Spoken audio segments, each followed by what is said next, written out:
ಎಲ್ರಿಗೂ ಶಾಕು. ಬರೀ ತಮಿಳ್ನಾಡು ವೋಟರ್ಸ್ ಆಗಿರ್ಬೋದು ಅಥವಾ ರಾಜಕಾರಣಿಗಳಾಗಿರ್ಬೋದು, ಜರ್ನಲಿಸ್ಟ್ ಆಗಿರ್ಬೋದು, ಎಲ್ರಿಗೂ ಕೂಡ ಶಾಕ್ ಆಗಿದೆ. ಕರ್ನಾಟಕದಲ್ಲೂ ಕೂಡ ಶಾಕಿಂಗ್ ಸ್ಟೇಟ್ಮೆಂಟ್ಸನ್ನು ಕೊಡ್ತಾ ಇದ್ದಾರೆ.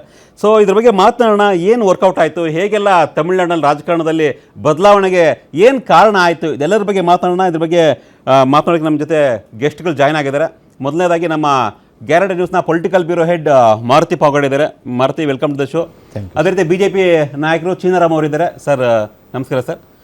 ಆಮೇಲೆ ಹಿರಿಯ ಪತ್ರಕರ್ತರು ನಮ್ಮ ಸಿದ್ದರಾಜ ಸರ್ ಇದ್ದಾರೆ. Sir welcome the show. ಅದೇ ರೀತಿ ಕಾಂಗ್ರೆಸ್ ನಾಯಕರು ದರ್ಶನ್ ಅವರಿದ್ದಾರೆ. ನಮಸ್ಕಾರ ದರ್ಶನ್ ಅವರೇ. ಇನ್ನು ನಮ್ಮ ಝೂಮ್ ಲೈವಲ್ಲಿ ಜಾಯ್ನ್ ಆಗ್ತಾ ಇದ್ದಾರೆ ನಮ್ಮ ಹಿರಿಯ ಪತ್ರಕರ್ತರು ಸಮೀವುಲ್ಲಾ ಸರ್. ಸಮೀವುಲ್ಲಾ ಸರ್ ನಮಸ್ಕಾರ, welcome to the show. Sir ನಾನು ಮೊದಲನೇ ಕ್ವಶನ್ ನಿಮಗೆ ಕೇಳ್ತೀನಿ ಸಮೀವುಲ್ಲಾ ಸರ್. ವಿಶೇಷವಾಗಿ ತಮಿಳುನಾಡಿನ ರಾಜಕಾರಣವನ್ನು ನಾವು ನೋಡ್ತಾ ಇದ್ರೆ ಕಳೆದ 60 ವರ್ಷದಲ್ಲಿ ದ್ರಾವಿಡ ಪಕ್ಷಗಳ ಒಂದು ಪೈಪೋಟಿ ಇತ್ತು AIDMK ಮತ್ತು DMK ನಡುವೆ. ಸೊ ಎಲ್ಲಿಂದಲೋ ಬಂದು ಅಂದರೆ ಯಾರೋ ನಿರೀಕ್ಷೆ ಮಾಡಿರಲಿಲ್ಲ TVK ವಿಜಯ್ ಈ ರೀತಿಯ ಒಂದು ಆರ್ಭಟವನ್ನು ಅಬ್ಬರವನ್ನು ಶುರು ಮಾಡ್ತಾರೆ, ಈ ರೀತಿ ಮ್ಯಾಜಿಕ್ ಮಾಡ್ತಾರೆ ಅಂತ. ಸೊ ಏನು ಹೇಳ್ಬೋದು ಸರ್, ಮೊದಲನೇ ರಿಯಾಕ್ಷನ್ ನಿಮಗೆ? ಒಂದು ಬ್ಯೂಟಿ ಆಫ್ ಡೆಮಾಕ್ರಸಿ ಅಂತ ನಾವು ಕರಿತೀವಿ, ಪ್ರಜಾಪ್ರಭುತ್ವದ ಸೌಂದರ್ಯ ಅಂತ ಕರಿತೀವಿ. ಈಗ ನಮ್ಮ ವೈಯಕ್ತಿಕ ಅಭಿಪ್ರಾಯಗಳು ಏನೇ ಇರಲಿ, ಜನತಾ ಕೊಟ್ಟ ತೀರ್ಪು ಅದು ಜನತಾ ಕೊಟ್ಟಂತಹ ತೀರ್ಪು ಅದು ಅಂತಿಮ. ಅಂದ್ರೆ ತಮಿಳುನಾಡಲ್ಲಿ ಈ DMKಯ ಅಥವಾ AIDMK ದ್ರವಿಡಿಯನ್ ಪಾರ್ಟಿಗಳ ಬಗ್ಗೆ ಜನ ಬೇಸರಗೊಂಡಿದ್ರು. ಅಲ್ಲೊಂದು ವ್ಯಾಕ್ಯೂಮ್ ಇತ್ತು. ಮತ್ತು ತಮಿಳುನಾಡಲ್ಲಿ ಅತ್ಯಂತ ಶಕ್ತಿಶಾಲಿ ಮತ್ತು ಪ್ರಭಾವಶಾಲಿಗಳಾಗಿದ್ದಂತಹ ಕರುಣಾನಿಧಿಯವರು ಇಲ್ಲ, ಜಯಲಲಿತಾನೂ ಇಲ್ಲ. ಹೀಗಾಗಿ ಒಂದು ಖಡಕ್ ಎನಿಸುವಂತಹ ಪ್ರತಿರೋಧವೂ ಇಲ್ಲದಲೇ ಇರುವಂತಹ ಪರಿಸ್ಥಿತಿ. ಅಂತಹ ಪರಿಸ್ಥಿತಿಯಲ್ಲಿ ಒಂದು ಡಿಫರೆಂಟ್ ಆಗಿರುವಂತಹ ನಂಬಿಕೆಯ ಐಡಿಯಾಲಜಿಯನ್ನ ಕೊಟ್ಟು ಅವರು ಎಮರ್ಜ್ ಆಗಿದ್ದಾರೆ. ಆ ಒಂದು ವ್ಯಾಕ್ಯೂಮ್ ಅನ್ನ ತನ್ನ ಪರವಾಗಿ ಮ್ಯಾಂಡೇಟ್ ಅನ್ನ ತೆಗೆದುಕೊಳ್ಳೋದ್ರಲ್ಲಿ ಅವರು ಕ್ಲಿಕ್ ಆಗಿದ್ದಾರೆ. ಆ ಪರಿಸ್ಥಿತಿಯನ್ನ ತನ್ನ ಪರವಾಗಿ ಅವರು ಬಳಸ್ಕೊಂಡಿದ್ದಾರೆ. ಹೀಗಾಗಿ ಭಾರತ ರಾಜಕಾರಣದಲ್ಲಿ ಇತ್ತೀಚಿನ ದಿನಗಳಲ್ಲಿ ನಡೆದಂತಹ ಅತಿದೊಡ್ಡ ರಾಜಕೀಯ ಪ್ರಯೋಗ ಇದೆ, ಅತಿ ದೊಡ್ಡ ಯಶಸ್ವಿ ರಾಜಕೀಯ ಪ್ರಯೋಗ ವಿಜಯ್ ಅವರ ಈ ಗೆಲುವು. ಎಸ್ ಸರ್, ನಿಮ್ಮ ಜೊತೆ ಮತ್ತೆ ಮಾತಾಡ್ತೀನಿ. ದರ್ಶನ್ ಅವರೇ, ಅಶೋಕ್ ಬೈಟ್ ಕೇಳಿಸ್ಕೊಡ್ರಿ ಮೋಸ್ಟ್ಲಿ ನೀವು. ಸೊ ಕಾಂಗ್ರೆಸ್ ಅವಕಾಶವಾದ ರಾಜಕಾರಣ ಮಾಡುತ್ತೆ, ಎಲ್ಲಿ ಗೆಲ್ತಾರೋ ಗೆದ್ದೆತ್ತಿನ ಬಾಲವನ್ನು ಹಿಡಿದು ಹೋಗ್ತಾರೆ ಅಂತ. DMK ಜೊತೆ ಮೈತ್ರಿ ಮಾಡ್ಕೊಂಡಿದ್ರೆ ಈಗ TVK ಸಪೋರ್ಟ್ ಮಾಡ್ತೀವಿ ಅಂತ ಹೋಗ್ತಾ ಇದ್ದಾರೆ ಅನ್ನೋ ಥರ ನಿಮ್ಮ ಮೇಲೆ ಟೀಕೆ ಮಾಡ್ತಾ ಇದ್ರು. ಫಸ್ಟ್ ಆಫ್ ಆಲ್ ಅವ್ರಿಗೆ ಇವಾಗ 2 ಬೈ ಎಲೆಕ್ಷನ್ ಸೋತು ಅದನ್ನು ಅರ್ಗಿಸ್ಕೊಳ್ಳಿಕ್ಕೆ ಜೀರ್ಣಿಸ್ಕೊಳ್ಳಿಕ್ಕೆ ಅವ್ರ ಹತ್ರ ಆಗ್ತಾ ಇಲ್ಲ. ಅಷ್ಟು ಸೋತು ಮೀಸೆಲ್ಲ ಮಣ್ಣಾದ್ರೂ ನೆನ್ನೇನೋ ಸ್ವೀಟ್ ತಿಂತಾ ಇದ್ರು. ಕರ್ನಾಟಕದ ವಿಚಾರ ನೋಡೋಣ ಸ್ವಾಮಿ.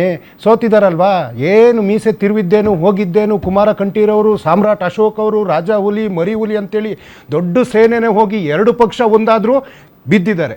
ಆದರೆ ಇವತ್ತು ಅವರ ಹೇಳಿಕೆಗಳು ಕೇವಲ ಹೇಳಿಕೆ ಅಂತ ನಾನು ಭಾವಿಸ್ಕೊಳ್ತೀನಿ. ಯಾಕೆಂತಂದರೆ ಇವತ್ತು ಏನು TMC ಒಂದು ದಿನ ಬಂಗಾಳದ ದುರ್ಗೆ ಅಂತ ಹೇಳಿ ಯಾರು ಇದೇ BJPನವರು ಆ ಮಮತಾ ಬ್ಯಾನರ್ಜಿಯನ್ನು ಎತ್ತಿ ಕುಣಿಸಿ ಮೆರೆಸಿ ಇವತ್ತು ಅವರಿಗೆ ಯಾವೊಂದು ಪಟ್ಟವನ್ನು ಅಥವಾ ಯಾವೊಂದು ದಬ್ಬಾಳಿಕೆಯನ್ನು ಮಾಡ್ತಾ ಇದ್ದಾರೆ ಅಂದರೆ ಪ್ರಾದೇಶಿಕ ಪಕ್ಷಗಳನ್ನ ನಶಿಸುವ ಮಟ್ಟಕ್ಕೆ.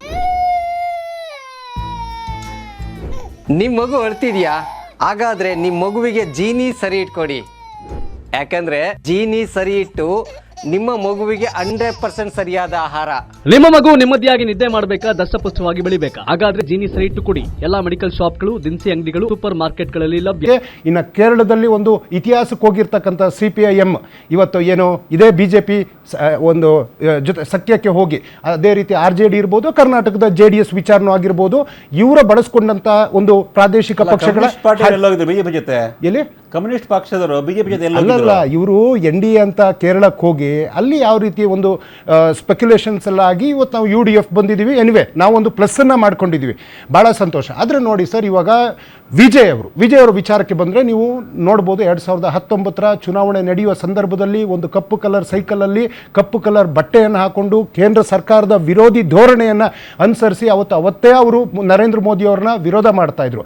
ಭಾರತ್ ಜೋಡೋ ಯಾತ್ರೆ ನಡೆಯುವಾಗ ಅವರು ರಾಹುಲ್ ಗಾಂಧಿ ಅವರ ಯಾತ್ರೆಗೆ ಸಮರ್ಥನೆಯನ್ನು ಕೊಟ್ಟಿದ್ರು. ಯಾವುದೋ TV ಸಂದರ್ಶನದಲ್ಲಿ ಈ ದೇಶದ ಫ್ಯೂಚರ್ ಯಾರಾದರೂ ಇದ್ರೆ ರಾಹುಲ್ ಗಾಂಧಿ ಅಂತ ಮಾತುಗಳನ್ನ ಹೇಳಿದ್ರು. ಆದರೆ ಸರ್, ನಾವು ಒಂದು ರಾಜಕೀಯವಾಗಿ DMK ಜೊತೆ ನೀವು ಅಷ್ಟೆಲ್ಲ ಇಟ್ಕೊಂಡು ಒಂದು ರಾಜಕೀಯ ಸಂಬಂಧಗಳಂತ ಅವಕಾಶವಾದಿ ರಾಜಕಾರಣಿಗಳಾಗಿ ಕಾಂಗ್ರೆಸ್ ಯಾವತ್ತೂ ಇಲ್ಲ.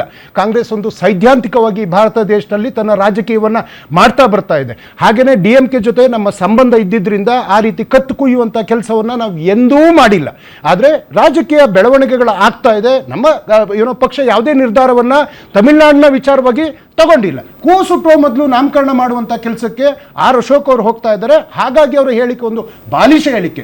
ಆದರೆ ನಮ್ಮ ಏನು ಕಾಂಗ್ರೆಸ್ ಇದೆ, ಯಾವ ನಿರ್ಧಾರವನ್ನು ತಗೊಂಡ್ರು ನಮ್ಮ ಕಾರ್ಯಕರ್ತರಾಗಿರಲಿ ನಾಯಕರಾಗಿರಲಿ ಅದಕ್ಕೆ ಬದ್ಧರಾಗಿರ್ತೀವಿ. ಆದರೆ ಇವತ್ತು ವಿಜಯ್ ಅವರ ಒಂದು ಈ ವಿಕ್ಟ್ರಿ ಇದೆಯಲ್ಲ, ಇಡೀ ಒಂದು ಭಾರತ ದೇಶದಲ್ಲಿ ಇನ್ಕ್ಲೂಡಿಂಗ್ ಮಾಧ್ಯಮಗಳು ನಿರೀಕ್ಷೆ ಮಾಡಿರಲಿಲ್ಲ, ಸೋಷಿಯಲ್ ಮೀಡಿಯಾ, ರಾಜಕೀಯ ಚಿಂತಕರು ಎಲ್ಲರೂ ಸಮೇತ 10ರಿಂದ 12 ಅನ್ನುವಂಥ ಮಟ್ಟಕ್ಕಿದ್ದಂಥ ಸಂದರ್ಭದಲ್ಲಿ ಎರಡು ಪಕ್ಷಗಳ ನಡುವೆ, ಯಾಕೆಂದರೆ ಅಲ್ಲಿ ಒಂದು ಕರುಣಾನಿಧಿ ಅವರ ಪಕ್ಷ ಇತ್ತು, ಇನ್ನೊಂದು ಜಯಲಲಿತಾ ಅವರ ಪಕ್ಷ ಇತ್ತು. ಇವತ್ತು ಅವರು ಇಬ್ಬರೂ ಇಲ್ಲದಂಥ ಒಂದು ಆಬ್ಸೆನ್ಸಿನ ಸಂದರ್ಭದಲ್ಲಿ ಒಂದು ಹೊಸ ರಾಜಕೀಯ ಏನು ಉದಯ ಆಗೋ ರೀತಿಯಲ್ಲಿ ವಿಜಯ್ ಅವರು ಬಂದಿದ್ದಾರೆ. ಇದೊಂದು ನಮಗೂ ಒಂದು ಪಾಠದ ರೀತಿಯೂ ತಗೊಬೋದು. ಹಾಗೆ ರಾಜಕೀಯ ಲೆಕ್ಕಾಚಾರಗಳು ಈ ದೇಶದಲ್ಲಿ ಏನು ಬೇಕಿದ್ರೂ ಆಗೋದಕ್ಕೆ ಇದೊಂದು ಸ್ಪಷ್ಟ ನಿದರ್ಶನ.